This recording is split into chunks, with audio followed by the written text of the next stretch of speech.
What the fuck is something I said in this horror movie more than any other movie I have ever seen. What's up, fam? It's Brian Castrillo. So I just watched this horror movie, and you can watch it on Netflix. It's called X. It was made in 2022, and it's about an hour and 45 minutes long, and I bet you guys are going to be saying what the fuck at plenty of these scenes that you're going to see in this. So this movie gave me some major Texas Chainsaw Massacre vibes, and it stars Jenna Ortega, Mia Goth, Martin Henderson, Brittany Snow, and Scott Mescudi. And essentially, right in the beginning, like I said, you have these cops that are investigating this slasher scene, and just they see some crazy things. They go down into the basement, and they see something crazy, which when you see that, you're going to say, what the fuck? But anyways, they go back in time about 24 hours to discuss essentially what happened and, you know, what had gone on. Now, Mia Goth, her right there, she is part of this younger group who are there to shoot a porno. And they call up this elderly couple who have to be easily in their 90s. I mean, these are almost looking like Hills Have Eyes people.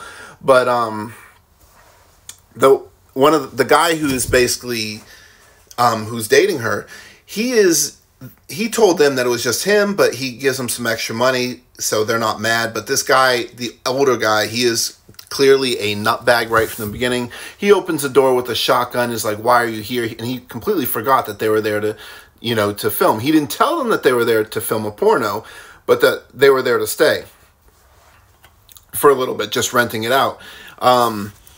And this took place, I believe, in 1979, so definitely, again, Texas Chainsaw Massacre vibes, the time frame and everything. And the filming of this movie was really good. Now, in the beginning, like, I'm feeling really bad for this elderly woman. Now, when she sees Mia Goth's character, who is going...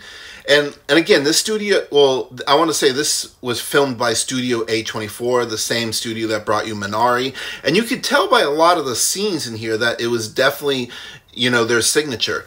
But Mia Goth, this one scene, she's, you know, going to swim in this lake. She, you know, strips down completely nude and goes swimming in there. And she's just floating in the water. And then you see this alligator. But just literally the last second she gets out. But this elderly woman is just watching her and just like staring at her, and eventually sees her back at where they're staying at. And so, to kind of put it like this, is a big farm, a lot of property. You got the main house, and then they got this like secondary guest house in the back, which is where they're staying.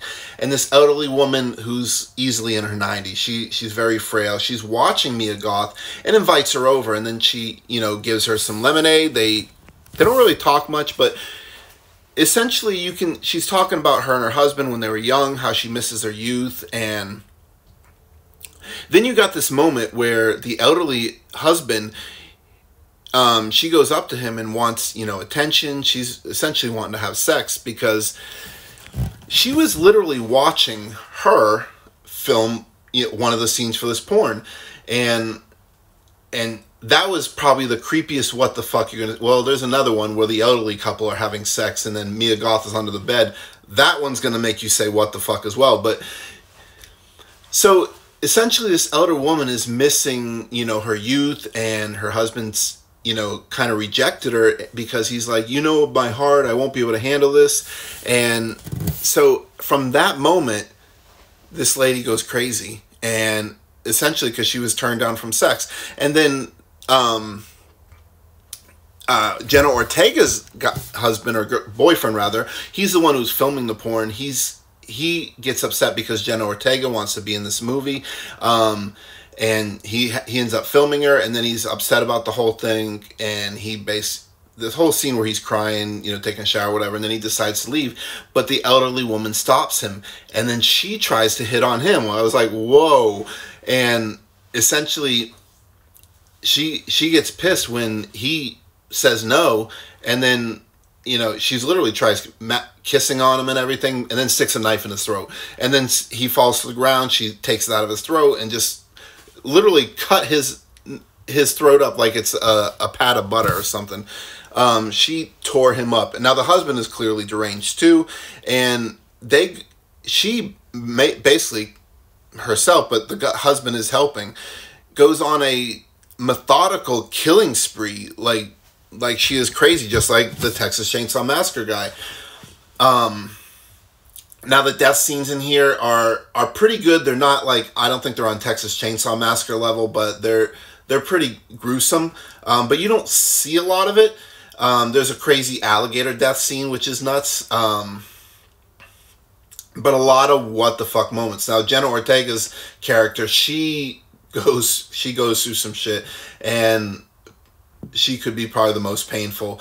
But I thought this had a really good story. I think the film was done well. Location was good. Like the cinematography was really good, especially for a movie that was happening in 1979. But again, a lot of what the fuck moments. This is a crazy couple, and there is an ending that you just won't see coming, because I didn't see it. And you're gonna hear something, and you're gonna see something, and you're gonna be like, "Holy shit!" Right at the end of the movie. But I want to know, did you guys see this movie? Again, it's on Netflix. Let me know what you thought about it. Let's talk about it. What was your favorite part of this? And how do you think this stacks up against other horror movies? Anyways, I love you guys. Thanks for watching, and I'll talk to you in the next one.